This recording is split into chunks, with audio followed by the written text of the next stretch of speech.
Dear students, आज के इस लेक्चर में हम 12वीं क्लास का गणित का पहला अध्याय संबंध तथा फलन यानी रिलेशंस एंड फंक्शंस टॉपिक करने से पहले हमें किन किन बातों का ध्यान होना चाहिए, कौन कौन से टॉपिक हमें आने चाहिए, तो उन टॉपिक्स और उन बातों पर हम विस्तार से चर्चा करने वाले हैं। तो सबसे पहले हम ये देखते हैं कि पिछली कक्षाओं में हमने क्या पढ़ा है। तो पिछली कक्षा में हमने संबंध एवं फलन की परिभाषा के बारे में जानकारी हासिल की है। इसके साथ साथ संबंध के प्रांत तथा परिसर हम ज्ञात करना सीखे हैं। संबंधों का निरूपण किस प्रकार से करते हैं वो हमने सीखा है। संबंध के प्रकार के बारे में हमने जानकारी हासिल की है और इसके साथ साथ फलनों के प्रांत, उनके परिसर, सहप्रांत, फलनों के प्रकार तथा उनके आलेखों के बारे में हमने विस्तार से पढ़ा है। तो आज की इस लेक्चर में हम संबंध तथा फलन शुरू करने से पहले हमें किन किन टॉपिक्स के बारे में जानकारी होनी चाहिए, तो वो टॉपिक्स हम पढ़ेंगे। डियर स्टूडेंट्स, संबंध तथा फलन पढ़ने से पहले हमें क्रमित युग्म के बारे में जानकारी होना आवश्यक है। ये हमने कक्षा 11 में भी पढ़ा है, तो एक बार इसका हम रिवीजन कर लेते हैं। ए तथा बी कोई दो समुच्चय है तो उनके अवयवों या तत्वों को एक विशेष प्रकार के युग्म में लिखा जाना ही क्रमित युग्म कहलाता है। और वो विशेष प्रकार कौन सा है? वो ये है कि जैसे ए जो है समुच्चय ए का अवयव है, उसके बीच में कोमा लगा करके हम बी समुच्चय बी का अवयव लिख देते हैं। यानी कि ए यहाँ पे समुच्चय ए का अवयव है और बी है वो समुच्चय बी का अवयव है। तो ये एक क्रमित युग्म है। अब क्रमित युग्म में जो पहला भाग है ए, इसका पहला तत्व ए है, इसको हम क्रमित युग्म का प्रथम घटक कहते हैं। ये प्रथम घटक होगा और ये क्रमित युग्म का जो है वो द्वितीय घटक होगा। अब आपको अच्छी तरह से क्लियर हो गया होगा कि क्रमित युग्म क्या है। जैसे हमारे पास कोई दो समुच्चय ए तथा बी है और उनके अवयव तत्वों को एक विशेष प्रकार के युग्म में लिखा जाना क्रमित युग्म कहलाता है। और वो विशेष प्रकार कौन सा है? जैसे ए कोमा बी और उसको हम छोटी ब्रैकेट में बंद कर देते हैं। यहाँ पे ए है वो समुच्चय ए का अवयव है और जो अवयव बी है वो समुच्चय बी का अवयव है। जो पहला है ए, इसको हम प्रथम घटक बोलते हैं और कोमा के बाद वाले को द्वितीय घटक कहेंगे। अब इसके बारे में थोड़ी विशेष जानकारी। और अब जो क्रमित युग्म ए बी है, ये ध्यान रखने वाली बात है। क्रमित युग्म ए बी ये समुच्चय ए कोमा बी इसके बराबर कभी नहीं होता। ये एक विशेष तौर पे आपको ध्यान में रखना है। दूसरी बात कि क्रमित युग्म ए बी जो है वो क्रमित युग्म बी ए, यानी कि अगर आपस में को इंटरचेंज करते हैं तो भी ये बराबर नहीं होता। ये बराबर कब हो सकता है? ये बराबर तभी हो सकता है यदि क्रमित युग्म ए और बी जो है बी ए के बराबर तभी हो सकता है यदि ए और बी आपस में बराबर हो। यदि ए और बी आपस में बराबर नहीं है तो ये कभी भी बराबर नहीं होंगे। और यहाँ पे एक विशेष तौर पे ध्यान रखने वाली बात और है, जैसे a is equal to B मैंने यहाँ पे कहा है, तो क्रमित युग्म के जो दोनों घटक है वो बराबर हो सकते हैं। क्रमित युग्म के दोनों घटक बराबर हो सकते हैं। ये आपको क्रमित युग्म के बारे में जानकारी रखनी आवश्यक है। आगे है दो समुच्चयों का कार्तीय गुणन। तो यहाँ हम ये सीखेंगे कि दो समुच्चयों का कार्तीय गुणन किस प्रकार से किया जाता है। तो सबसे पहले यहाँ पे दो समुच्चय दिए हुए हैं हमें, तो दो समुच्चय हम ए और बी मान लेते हैं कि माना दो समुच्चय ए तथा बी है। तो इनका कार्तीय गुणन जो है वो इसमें जितने भी क्रमित युग्म बनेंगे उन सभी का समुच्चय होता है। तो इनका कार्तीय गुणन सभी जो कर्मित क्या बनेंगे, युग्म, उनका समुच्चय होगा।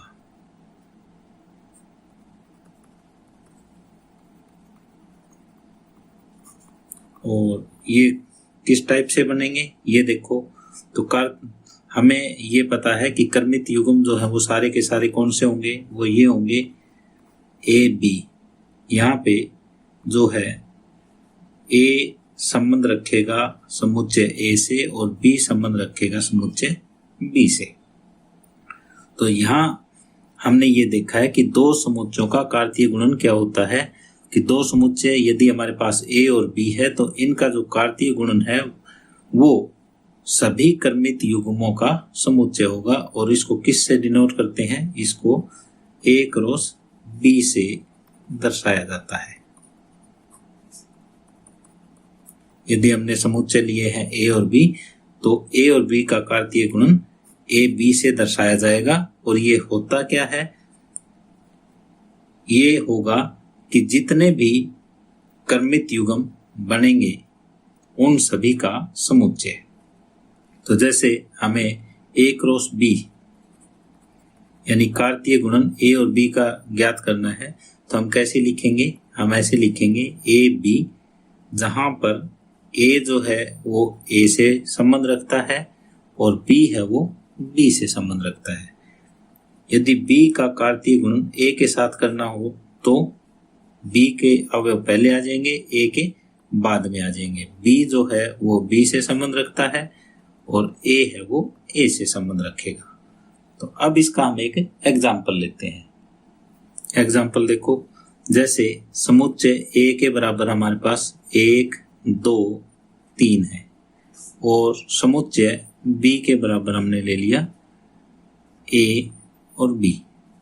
तो अब ए का कार्तीय गुणन बी के साथ, तो यहाँ पे जितने भी कर्मित युग्म बनेंगे ए से बी में वो सारे और उनका फिर समुच्चय, समुच्चय के लिए ये ब्रैकेट का निशान लगता है।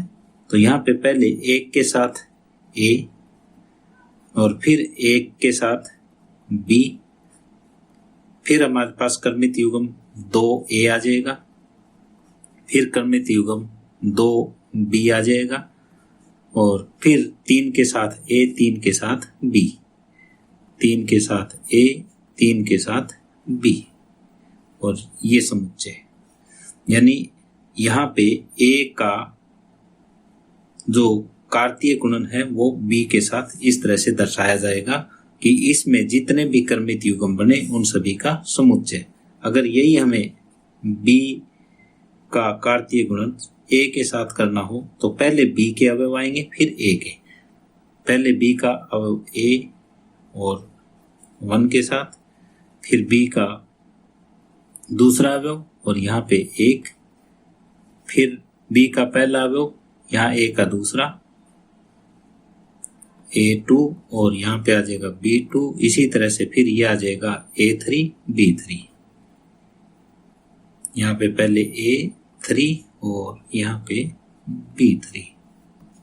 तो इस तरह से ये कार्तीय गुणन A का B के साथ और ये B का A के साथ। A का जब B के साथ करेंगे तो A के अवयव पहले स्थान पे आएंगे और B के दूसरे स्थान पर। इसी तरह से जब B का कार्तीय गुणन A के साथ हम करेंगे तो उस समय जितने भी ये कर्मित युग्म बनेंगे उसमें B के अवयव पहले आएंगे और A के बाद में आएंगे। इसमें आगे कुछ ध्यान देने वाली बातें हैं, वो ये है कि A क्रॉस B है वो फाई कब हो सकता है या B क्रॉस A है वो फाई कब हो सकता है। फाई का मतलब यहाँ पे कोई भी अवयव ना हो, ये तभी हो सकता है जब या तो A फाई हो या B फाई हो। यानी A क्रॉस B है वो फाई तभी हो सकता है कब, जब और केवल जब A बराबर फाई हो या फिर B बराबर फाई हो, तभी इन दोनों का जो कार्तीय गुणन है वो फाई हो सकता है। यानी इन दोनों में से किसी एक में कोई अवयव ना हो तभी A क्रॉस B में कोई अवयव नहीं आएगा, अदरवाइज तो कुछ ना कुछ जरूर आएगा। अब A क्रॉस B फाई कब नहीं होगा, ए क्रॉस बी फाई कब नहीं होगा, ये केवल और केवल तभी फाई नहीं होगा, न तो ये फाई होना चाहिए न ये फाई, यानी दोनों में से कोई भी फाई ना हो। तो इफ एंड ओनली इफ ए बराबर फाई के ना हो तथा बी बराबर फाई के ना हो। तो ये देखो इन दोनों में अंतर समझो आप। ए क्रॉस बी है वो फाई कब होगा, जब होगा जब इन दोनों में से कोई एक फाई होगा तो भी ये फाई हो जाएगा। और फाई कब नहीं होगा, ये तभी नहीं होगा जब ये दोनों में से कोई भी फाई ना हो। और तीसरी बात ये है कि ये आपने देख लिया कि ए क्रॉस बी है वो बी क्रॉस ए के बराबर नहीं होता। ये देखो ए क्रॉस बी में अलग अवयव है और बी क्रॉस ए में अलग अवयव है। तो क्या कोई ऐसी कंडीशन भी हो सकती है कि ए क्रॉस बी और बी क्रॉस ए बराबर हो? बिल्कुल हो सकती है। जब ए और बी बराबर होंगे तो ये बराबर हो जाएगा। यानी ए क्रॉस बी और बी क्रॉस ए आपस में बराबर कब होंगे? ये केवल और केवल तभी होंगे जब ए के बराबर बी होगा, अदरवाइज ये नहीं होगा। अब अगली बात ये है कि यदि ए या बी में से कोई एक समुच्चय भी अनंत समुच्चय होगा तो एक का जो कार्तीय गुणक बी के साथ है वो भी एक अनंत समुच्चय होगा। तो इसका जो बी क्रॉस ए है वो भी अनंत समुच्चय होगा। यानी कि यदि ए और बी में यदि कोई भी इनफाइनाइट सेट है तो ए क्रॉस बी और बी क्रॉस ए दोनों ही इनफाइनाइट सेट होंगे। आगे है क्रमित त्रिक। जैसे हमारे पास क्रमित युग्म था इसी तरह से क्रमित त्रिक है। क्रमित युग्म का मतलब 2 होता है, त्रिक का मतलब 3। तो जैसे त्रिक का मतलब 3 है तो हमें यहाँ पे 3 समुच्चय लेने पड़ेंगे। तो क्रमित त्रिक क्या होता है? माना ए बी सी 3 समुच्चय है, तब इनके तत्वों के क्रमित त्रिकों में से, यानी इनके तत्वों से जो क्रमित काफी सारे त्रिक बनेंगे उनमें से एक त्रिक को इस प्रकार से लिखा जा सकता है। कैसे? जैसे युग्म में हमारे पास ए बी 2 होते थे, यहाँ पे ये 3 समुच्चय है तो ये ए बी सी 3 हो जाएंगे, जहां पे जो तत्व ए है वो समुच्चय ए से संबंध रखता है, तत्व बी समुच्चय बी से संबंध रखता है, तत्व सी जो है वो समुच्चय सी से संबंध रखता है। ए से संबंध रखता है, बी से संबंध रखता है और सी है वो समुच्चय सी से संबंध रखता है। तो क्रमित त्रिक क्या हुआ? ये इस टाइप से ए बी सी के तत्वों को लिखना है वो क्रमित त्रिक कहलाता है। और क्रमित युग्म क्या था? उसमें हम यहाँ पे केवल 2 ही अवयव लेते थे क्योंकि हमारे पास समुच्चय 2 ही होते थे। तो यहाँ पे अगर जिस तरह से हमें 2 समुच्चयों का कार्तीय गुणन ए क्रॉस बी निकालना होता था, तो इस टाइप के जितने भी युग्म होते थे हमारे पास उन सभी का जो समुच्चय है वो कार्तीय युग्म कहलाता था। तो इसी तरह से हम इनका ए गुणा बी गुणा सी करें तो इस टाइप के जितने भी ये त्रिक बनेंगे उन सभी का समुच्चय है वो ए गुणा बी गुणा सी हो जाएगा। तो ये इसको इस टाइप से लिख सकते हैं ए बी सी। यहाँ पे ए जो है वो ए से संबंध रखता है, बी से संबंध रखता है और सी जो है वो सी से संबंध रखता है।